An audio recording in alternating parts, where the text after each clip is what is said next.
Random PLO 247 saying, "Can we get some commentators who actually know how to play poker? Where did Stapes go?"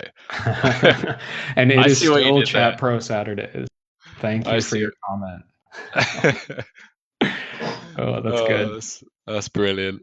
I'm gonna have to take a picture of that and show that one to Stapes next time he's on.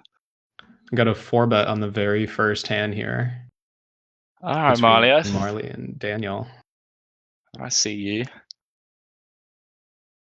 Taking one out of Phil Galfon's books. Head to the Queen 9-7 rainbow flop. SPR of what, like 1.6? So definitely surprised to see Marle check. You feel like this is a board we should be choosing like a relatively small c-bet sizing, like 20%, 25%? I mean, if we're going, heavy on strategy, it's just like being the person who 4-bet is a great spot for you. And even if you have ace king or jacks or tens, like something with showdown value that feels like maybe it should be a check, you're just so far ahead that you should put pressure and just like basically always bet. Yeah, unless she's just like flop top set and she's like, I know Daniel's gonna blast off Yes. against me. Yeah, Give and him Dan chose that some right. small bet size. There's definitely a possibility that she has pocket queens, but if Dan has like 10-9 suited or 9-8 suited or something like that, his check back or his small bet makes a lot of sense. Yeah, and a snap jam from Marley after being checked on the deuce of diamonds river. Yeah, super strong. I'd be surprised to see Daniel call with a light hand, but he might feel obligated to call with some hands. No, just gonna fold. Like where the balance should be, not just in a stream like this, but when we commentate on World Series of Poker, when we commentate on super high rollers, like should the commentary take a strategic approach? Should it take should it try to be judgmental? Like what's kind of your stance on that? I think it really depends on the event. So some of like the 25k or 50ks that I've covered, I will then try and go into more detail in terms of game theory, because I just think that that's a fairer approach to the commentary strategy that I use. But then if it's like a Coleman 550, winning a big one there. Sorry to interrupt with no worries. Jack high straight. But I think for me personally, streams, if it is something people, they want to become professional poker players and they're just starting off, and they don't quite have the bankroll to, invest into coaching or like strategy sites. I think streaming is a great place to go. Like if you went back through all of the Galfon challenge hands and looked at all the hands at Showdown, Yeah. and you looked at like Venny's flop sizing, turn sizing, river sizing, you could improve your game quite significantly. But obviously, it's putting in the time and effort to go through all of the streams and taking notes. But I think it is definitely a place that you could learn from. Pretty interesting hand here. I'm pretty sure Coleman checked behind the turn, so he gets led into for pot size bet. Totally makes sense. Joseph should believe to have the best hand a lot, but wow, Coleman kind of trapping there with the 10.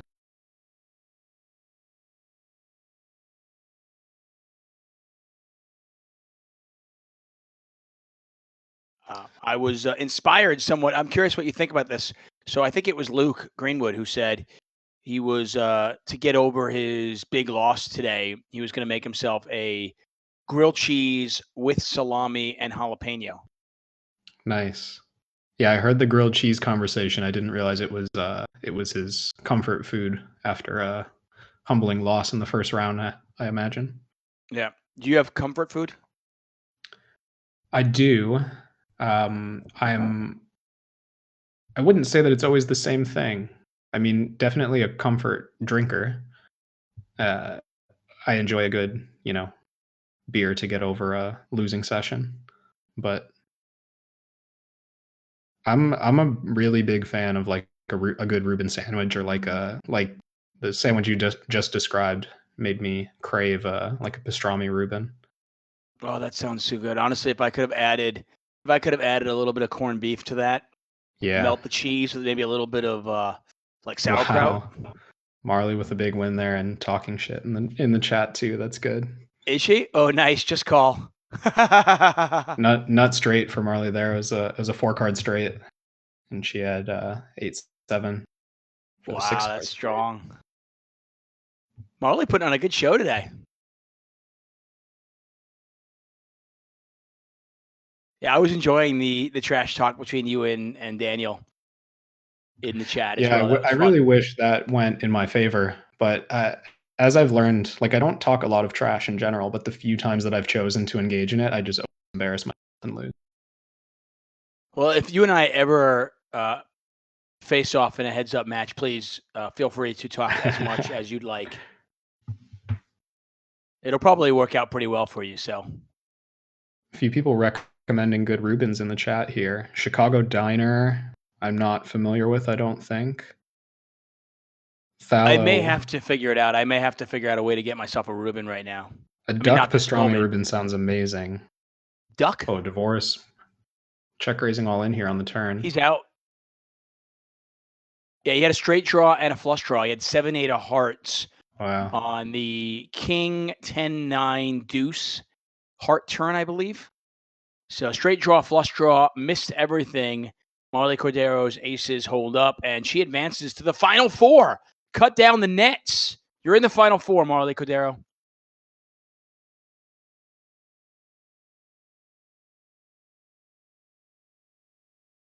It very well might be a battle worth losing, but ace queen versus threes.